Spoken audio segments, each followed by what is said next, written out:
દેવજી ટોપલામાં લઈને યમુનાજીના જળમાં ઉતર્યા છે.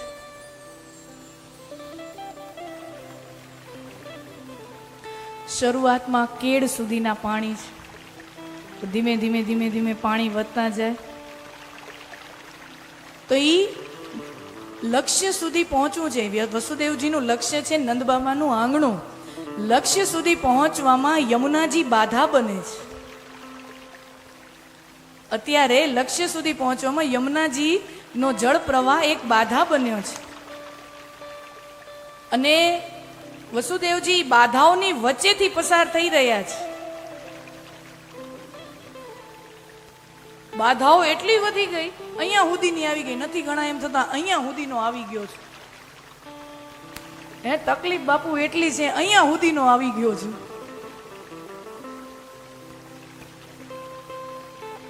તો જીવનમાં ગમે તેટલી બાધાઓ આવે, ગમે તેવી વિપત્તિઓ આવે, ગમે તેવી આપત્તિઓ આવે, પછી વસુદેવજીએ શું કર્યું?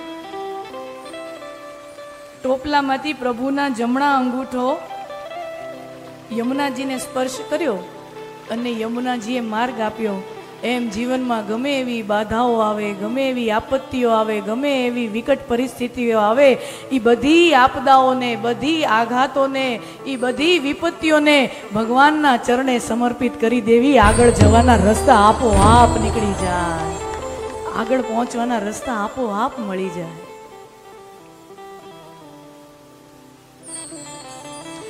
નંદસ્ત્વાત્મજ ઉત્પન્ને જાતા હલાદો મહામનઃ આહૂય વિપ્રાન વેદજ્ઞ સ્નાતશુચિરલંકૃતઃ.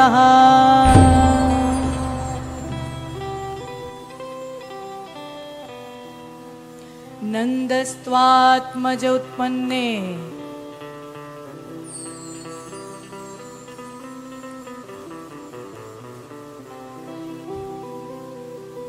સવારનો પહોર થયો. આખા ગોકુળ ગામમાં સમાચારો વાયા વેગે પહોંચી ગયા કે યશોદા કો લાલો ભયો હૈ, નંદ બાબા કો લાલો ભયો હૈ. અને આખા ગોકુળ ગામના ગોકુળવાસીઓ બધા, ગોપ ગોવાળિયાઓ, ગોપીઓ બધા લાલ પીળા રેશમી વસ્ત્રો ધારણ કરી અને નંદાલયમાં પહોંચ્યા છે, નંદ બાબાના આંગણે આવ્યા છે.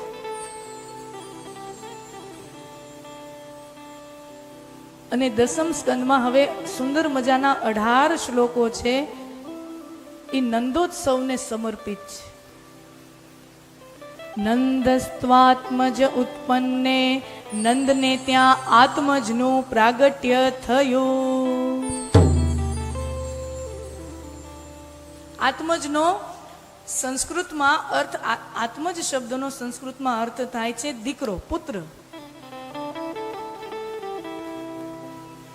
પણ હવે અહીંયા આ શ્લોકમાં આત્મજ શબ્દનો આપણે રૂઢિગત જે પારંપરિક અર્થ થાય પુત્ર, હવે અહીંયા આપણે જો આત્મજ શબ્દનો અર્થ આપણે પાનો છે, મહાજ્ઞાની છે, એને તો ખબર છે. ચલો યશોદા માને કદાચ નથી ખબર, ગોકુળવાસીઓને નથી ખબર, पर व्यास जी को तो पता है, ग्रंथ का आलेखन किया है, त्यारे व्यास जी ने तो खबर ज छे ने कि आ नंद यशोदा नो लालो नहीं, ये तो मां देवकी का पुत्र है, वसुदेव जी नो दीकरो छे. अने अहींया शुं कीधुं?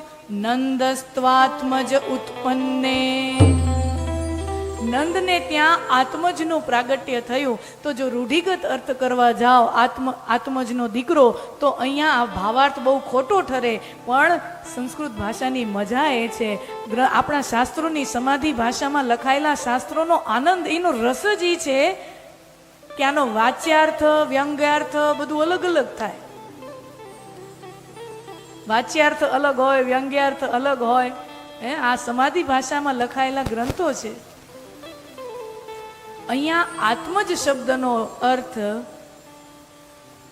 તાત્વિક દ્રષ્ટિએ કરીએ તો આત્મામાં જે પ્રગટે છે તે પરબ્રહ્મ પરમાત્મા. આત્મામાં જે પ્રગટે છે તે પરબ્રહ્મ પરમાત્મા. અને એક વખત પરબ્રહ્મ પરમાત્માનું પ્રાગટ્ય થાય તો જાતા હલાદો મહામનઃ, ત્યારે જીવનમાં આહલાદનો અનુભવ થાય, આનંદનો અનુભવ થાય.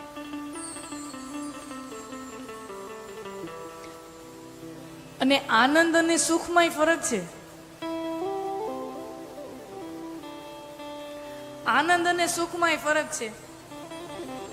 સુખ માણસને મળે ને, તમે અનુભવ કર્યો હશે,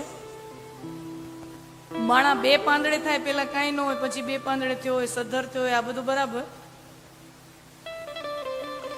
સુખ છે ને માણસને ક્યાંક ને ક્યાંક લોભીઓ બનાવી દે. જેમ જેમ લાભ વધે ને એમ લોભ એ વધે.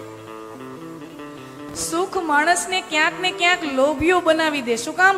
આ મારું છે, મને એમાંથી રસ મળે છે, મને એમાંથી સુખ મળે છે, તો એ બીજા પાસે ન વયું જવું જોઈએ, મારી પાસે જ રહેવું જોઈએ. સુખ માણસને ક્યાંક ને ક્યાંક સ્વાર્થી, સ્વકેન્દ્રી બનાવે છે. સ્વકેન્દ્રી.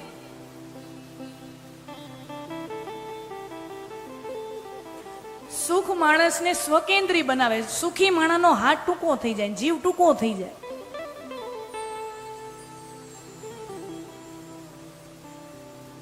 હમણાં ઉનાળાનું વેકેશન છે ને, મામાની સિઝન છે. હમણાં મામાની સિઝન છે. હવે સમજી લ્યો, તમારા પતિ કોઈક ધંધા વેપારના કામે વિદેશ ગયા હોય, એટલે એને કાંક ફરજિયાતપણે લઈ જવું પડે, કારણ કે એને પાછું આવવું છે ઘરમાં. એટલે ફરજિયાતપણે કાંક તમારા માટે લઈ આવે. માનો કે દુબઈ વેપાર માટે કાંઈક ગયા હોય, સોની હોય, આ તો અહીંયા તો સોનું ને આ બધું જતા રહેતા હોય, અને ત્યાંથી વિદેશમાંથી સરસ મજાનો 5,000 રૂપિયાનો પરફ્યુમનો બોટલ આવે, અવડો, એ લઈ આવ્યા હોય તમારા માટે, પત્ની માટે ભેટ લઈ આવ્યા હોય. 5,000 રૂપિયાનો અવડો હોય, અને જેટલું મોંઘું ને એટલું નાનું, જેટલું સસ્તું ને એવડું આવું. 150 રૂપિયાનો આવડો હોય, 5,000 રૂપિયાનો અવડો હોય. અને તમે એવો જીરવી જીરવીને વાપરો ને, કેસર કેમ બેનો જીરવી જીરવીને દૂધ પાકમાં જીરવી જીરવીને નાખે. કેસરની ડબ્બી 2-3 વર્ષ હાકલે. મોંઘું છે ને, જીવનું હાલે. એટલે એ પરફ્યુમની બોટલ હોય, એટલે આમ તમે આમ છાંટો તો કેમ છાંટો ખબર? એમ બસ દબાઈ ન જાય. ઓલા કોરોનામાં સેનેટાઈઝરનો બધાને અનુભવ હતો ને, પોતાનું હોય તો ટબુક પૂચક, અને ગામને ત્યાં બીજાને કોકને ઘરે ગયા હોય ને અહીંયા બાટલ પડ્યો હોય સેનેટાઈઝરનો, તો પૂચુક પૂચુક પૂચુક પૂચુક. અહીંયા સુધીનું